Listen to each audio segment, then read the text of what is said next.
morning, folks. This is Deb Delapan, and this is your short take. I'm about to get ready to leave for work, but I needed to spend a few minutes on this morning. So we've been warning people that come 2024, if the Republicans are still in power, if they keep the House, if they hold the House, and they somehow manage to take the Senate back, we will be in the throes of fascism. It will be game, set, and match for democracy. We can't emphasize this enough, and we can't say it enough. We are not the only group that feels this way. We work with other groups. We talk to other groups, interact with other people that are all saying the same thing. But yet I had someone on Facebook say to me, I don't believe democracy will be dead, because I've been hearing that forever. So this is what I want to talk to you about. Has anyone ever heard about the boiling frogs theory? Now, this is just urban legend and a hypothesis that if you take a frog and drop him into a vat of boiling water, he will jump out immediately. But if you put a frog into perfectly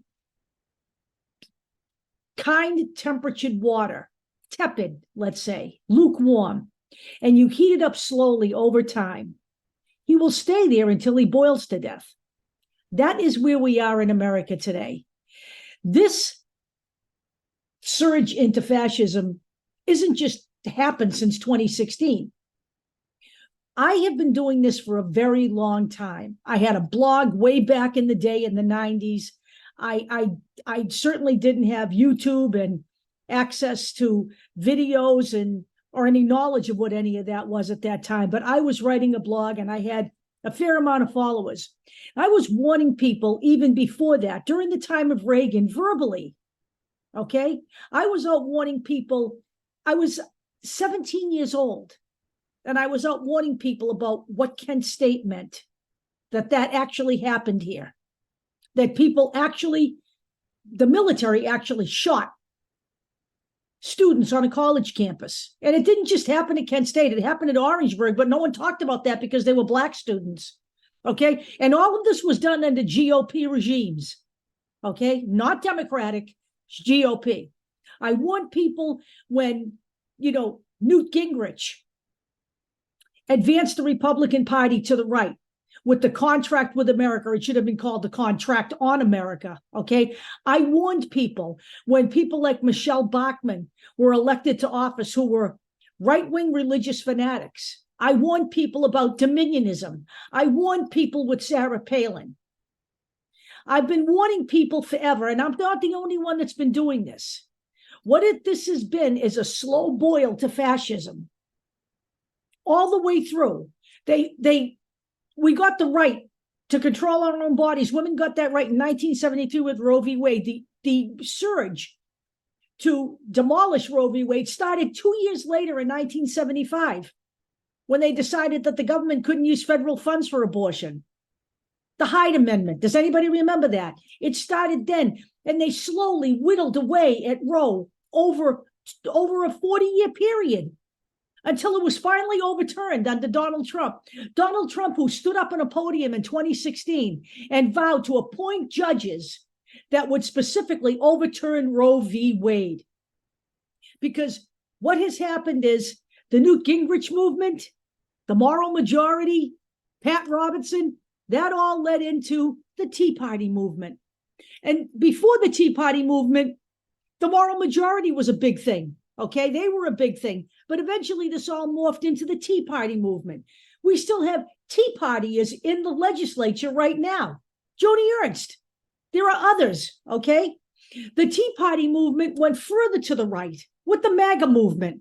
This has all been a planned, orchestrated, and well-funded progression until we are here where we are now.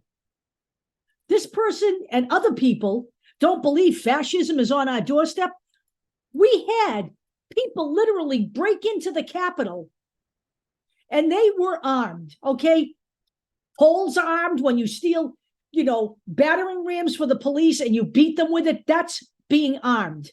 They built a gallows outside on the National Mall to hang Mike Pence. They went in there with zip ties. There were people with AR-15s in the trees. The Secret Service was radioing that they saw those people. Donald Trump wanted the magnetometers taken down at the entrance because, as he said, I don't care. They're not here to kill me. Donald Trump, whose rhetoric and his embracing of white supremacy allowed the Unite the Right rally to march with torches burning through the University of Virginia campus that led to all that violence.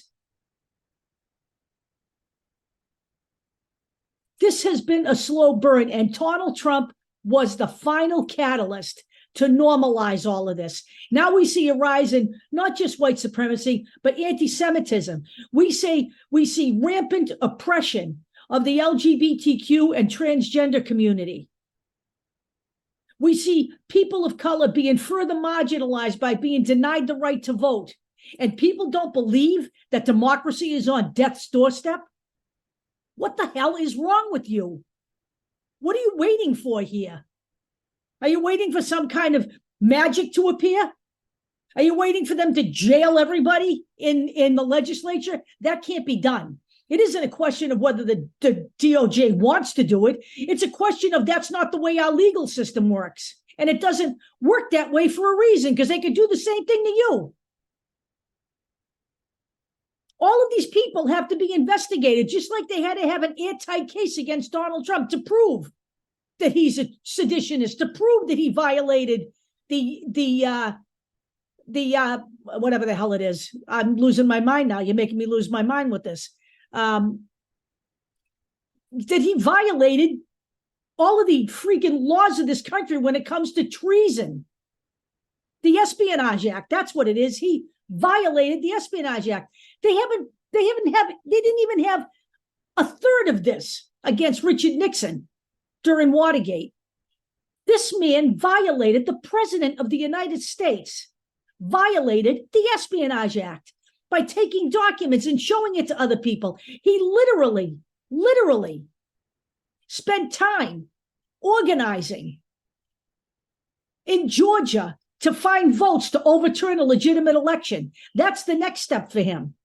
He literally stood outside and told people to fight like hell, or they weren't going to have a government left, enticing them to go into the Capitol. And we don't believe that we are on death's doorstep here. This man is currently the front runner for the presidency again in 2024. Beware, people, okay? This is the deal here. After all that we have seen, and all of this was out there in the public view before the midterms, and only 52% of registered Democrats chose to vote. In Florida, they turned their state over to a full-fledged fascist state because the majority of the Democrats didn't vote in Florida. That was the result of an analysis that was done, and that is why Nikki Fried is now the head of the Democratic Party there, and not the man who was there before the midterms. Take that step again, and it's over here. At 55%, the Republicans can win this thing. At 70%, the Republican Party is dead in the water. Take your choice here, but you better choose wisely, because none of this is going to go away. All of the change and all of the fixing of this country and all of the restoration of what we were starts with the American people. It starts with you voting. It starts with you mobilizing. It starts with you participating. Postcards to swing states. I did it all through the midterms. You need to do it again. I'm going to do it again. That stuff actually does work. Talking to your neighbors, volunteering to drive people to the polls if that's what you want to do, encouraging people to vote by mail. This all needs to be done, but the notion that we are not on the doorstep of fascism is patently false. Do not listen to those people. They are not your friends. I'll talk to you all later.